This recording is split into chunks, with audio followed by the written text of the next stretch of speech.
All right, thanks for coming to our talk. My name is Ramji Srinivasan, co-founder and CEO of Takeo. We're going to talk today about why measure the immune state in blood for solid tumors. Isn't all the action just in the tumor itself? And we're going to show some examples from colorectal cancer and also lung cancer. And just as a reminder, our mission at Takeo is to make high parameter or multi-parameter cytometry for clinical trials simple and easy. So, who might care about this question is any drug developer who wants to reproducibly cure cancer and post wins. So imagine you've got $5 million spent on a 12-month program and you've got 8 enrolled patients. 5 of those patients get cured, 3 of them unfortunately didn't. So do the cures happen by magic or do they happen by science? And that's the task. So then the next question is, do you roll the dice again for a phase 2 and spend more money, maybe $20 million, to try and reproduce these results or even get better results? And that's where tools like immune profiling can come in. So this is where our claim comes in, which is that you can measure the immune cells in blood, and that could lead to reproducible cures, basically reproducible drivers of response and potentially success. So why blood in the first place? There are 3 main arguments.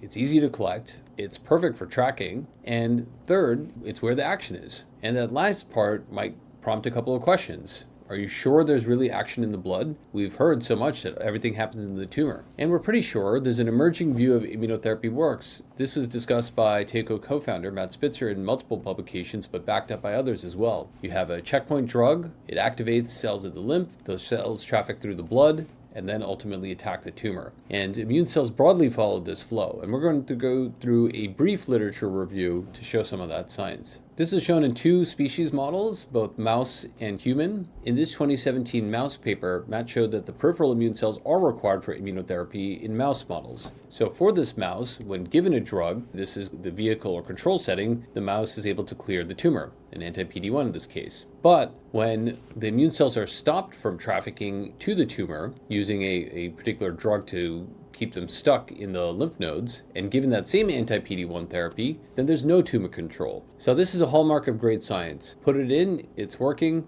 Pull it out, it stops working. You can see this case control example very elegantly shown. And other studies have replicated these findings in different mouse models over the past several years. Okay, that's interesting about mice, but the game is to cure humans. And so another paper from Matt's lab in 2023 showed that immune cell traffic through blood allows for a sustained tumor response. This looked at before and after across multiple tissues, lymph, blood, and tumor. And then before therapy, uninvolved lymph nodes were a key focus area here. You can see TPEX and TEX-int. TPEX stands for progenitor exhausted T cells, and then TEX-int stands for exhausted intermediate T cells. And there's a little break here, PD-1, that slows this TPEX conversion. As you look at the blood using immune measurement technology, you can see that TEX-int is down, and at the tumor level, all this TEX-int is converted to TEX-term, which stands for terminally exhausted T cells. Now, after therapy, you can see in uninvolved lymph nodes, TPEX goes directly to TEX-int in that this break is released, more TEX-int is produced. In the blood, this TEX-int supply is increased, and then at the tumor, anti-PD-1 keeps supplying TEX-int. And in this paper, the researchers found one major pathological response, patient 11. So this flow, checkpoint, lymph, blood, tumor, is increasingly the interesting flow that we ought to keep an eye on. If you're convinced by now that blood it is, how do you measure that? And we would posit that cytometry is a great tool to measure hundreds of immune populations. You take a human, get blood, and you get dozens of different immune populations and subpopulations, T cells, B cells, NK cells, and all the different subpopulations therein. And you could track those across time, you could track which activation states those particular cells are, and potentially drive serious responses. So let's do a quick paper tour, and we're going to cover 3 papers. These are blood-based markers of immune response for colorectal cancer found via cytometry. The first one is from Kriegsmann et al. In 2019, covering 71 patients and 19 healthy donors. The second paper from Zhang et al. In 2024, 107 patients and 182 healthy controls. And the third paper, Shinko et al. In 2019, with 10 patients. So let's take the first paper, Kriegsmann et al. In 2019, and this was looking at the peripheral blood immune cell profile in colorectal cancer patients. This had 71 CRC patients, 19 healthy donors, a single pre-treatment time point. And here they found that healthy patients had specific levels. For example, normal levels of Tregs, and as well as NKT cells, had increases in these natural cytotoxicity receptors as compared to the colorectal cancer patients. These patients had much higher levels of Tregs and also lower levels of these specific subtypes of NK cells, which harm their ability to kill cancer cells effectively. So who cares from a drug developer standpoint? Turns out the immune system for these patients in CRC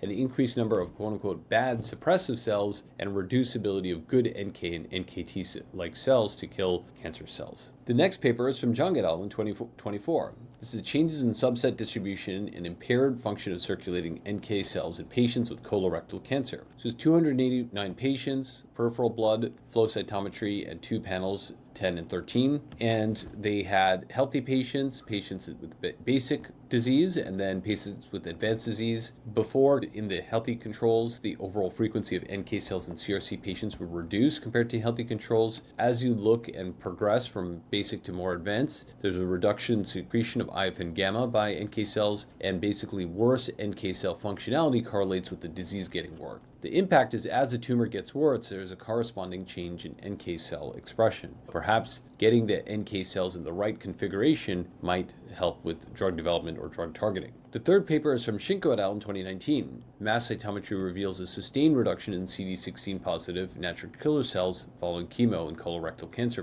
patients. Here you can see 10 patients, PBMCs, mass cytometry, 35 markers, 3 time points. And before, there were increased levels of CD16 positive NK cells and an increase in another NK cell subtype. And then over time, there was a reduction in CD16 positive NK cells and then an increase in these less mature NK cell subsets. And the impact may be that the drug is getting the NK cells in the quote-unquote right subtype to attack the tumor. And so you can see these different configurations of the subtypes, or coaxing a particular cell type to get into another state might be the key to success. Outside colorectal cancer, there's a great example in lung cancer. This is from Kagamu et al. In 2020. They showed baseline blood can stratify response to anti-PD-1 checkpoint inhibitor therapy. You can see there's 126 patients, almost 93% sensitivity, 72% specificity.